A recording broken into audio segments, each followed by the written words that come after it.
Hey folks, it's Nick Granville. Welcome to my YouTube channel. So today I thought I'd talk about some more fusion type stuff, right? So the Robin Ford video is coming. I want to do a good job of that before I put it out. So bear with me. It's coming soon. I want to have some cool tracks to go with it and all that kind of stuff. But for now, I thought let's get into some fusion stuff. So one of the first things you can do to kind of make your things more interesting, you're playing, instead of just playing like bog standard stuff, right? Try starting by playing, don't play beat one, right? So if we're like 1, 2, 3, 4, 1. 1. 1. 1. Right, and I'm sort of being very deliberate about not playing beat one. Start there and automatically everything feels like it's just a little more hit. Next thing you can do, you want to take your playing a little further. We're used to grouping music in groups of 2s or 3s or this sort of thing, right? Sort of carry on. A really cool idea to kind of take your playing further and kind of make it just try grouping in 5s. 1, 2, 3, 4, 5, right?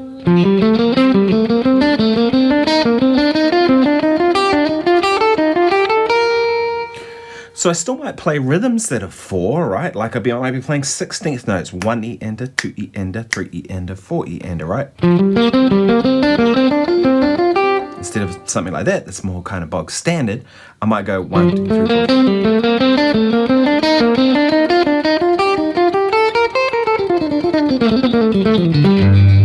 And of course, as always, you mix it in with the other things you're doing, right? But start thinking in like odd grouping numbers, like 5s and 3, but when we're in 4. So, right, if we're in a 16th note rhythm, 1 E ender, 2 E ender, 3 E ender, 4 E ender, right? We think 1, 2, 3 over it, right?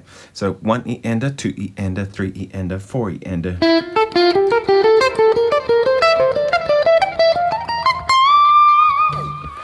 Hey, look. If you haven't liked and subscribed, please do that. If you don't like and subscribe, then your amp is going to hum like mad. You're going to have noise when you play. So the easy thing to do, hit subscribe and your amp will be hum-free. I promise. Back to the video. Another one I should talk about too is like if you want to like extend your playing is instead of if we're kind of working off a 16th note grid, if it's a funk thing, if it's more a swung thing, maybe we'll be playing more off like an 8th note grid or something, then put in a rhythm that's not that, right? So if I'm playing 16th notes, maybe I'm playing something like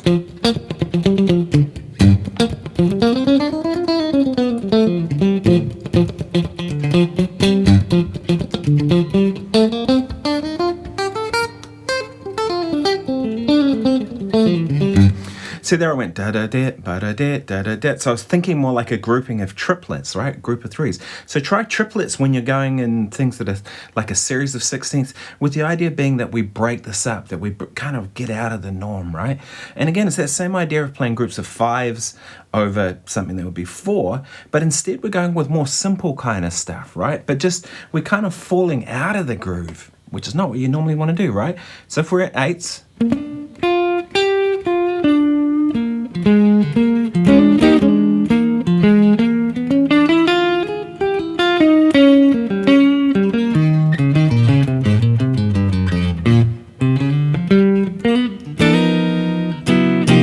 right, and it might be something like that, right? You can see I was kind of hinting at the triplet, when really what I was doing was playing out of an 8th note grid. So I kind of call that sort of thinking like you're playing in gears, right? Gear 1 is 8th notes, right? And gear 2 is triplets. Right, and if you be more interesting about your phrasing, right, you play over bar lines, all that kind of stuff, which is what I'm going to get to in a moment. It takes your fusion playing to a whole nother level, right? So, over the bar line, what am I talking about with that, right? If we go 1, 2, 3, 4, and we go boom, right, there's the downbeat. Everything sounds kind of lame, to be honest, right? I hear this with a lot of students, right? They start their phrases on beat 1 and they end them on beat 1, right? Because it makes sense, right? You've got to know where beat 1 is. And so they're thinking 1, 2, 3, 4, 1, with the idea of not getting lost. I get it, right?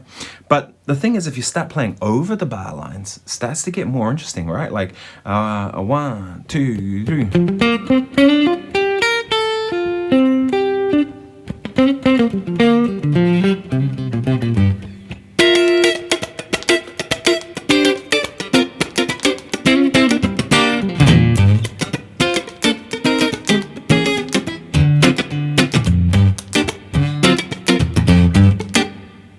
You can see there I was quite deliberately kind of playing across where the felt bar line is.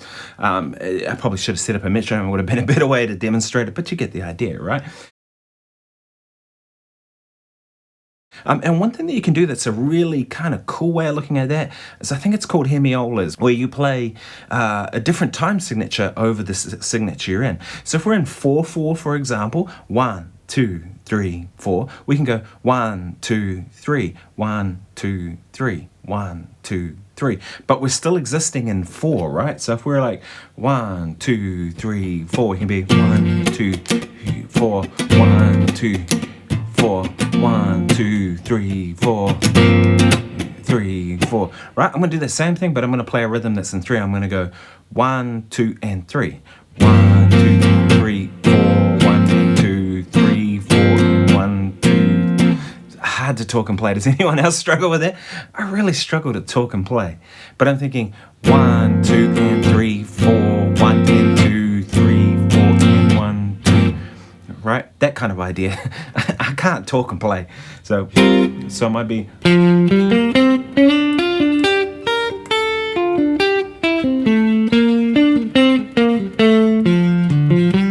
Right, it's still in 4. 2, 3, 4.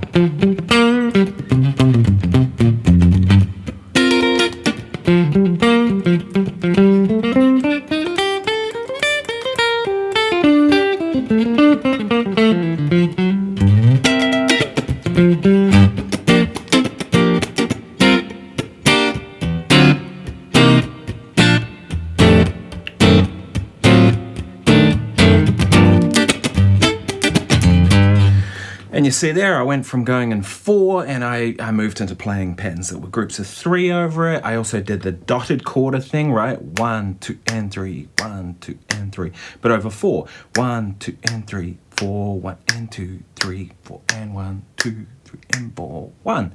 Every 3 bars it would add up to being 4, 4. Really cool way, kind of displaces the rhythm a little bit. To me, it's like that's the thing that makes things interesting is what people do with the rhythm, right? A lot of people can play notes. I hear that, right? And a lot of YouTubers focused on notes because, it's easy to teach. You can go, well, put your finger here and you get a G. That's cool. But there's something cool too about kind of going, well, what if we play this rhythm and displace the rhythm and kind of get into some kind of hip stuff with that? Hey, look, hope you found this useful. The Robin Ford's video is coming. I promise it's coming very, very soon. Yeah, you know what to do. Like and subscribe and all that kind of stuff. And I'll see you in the next video. Cheers.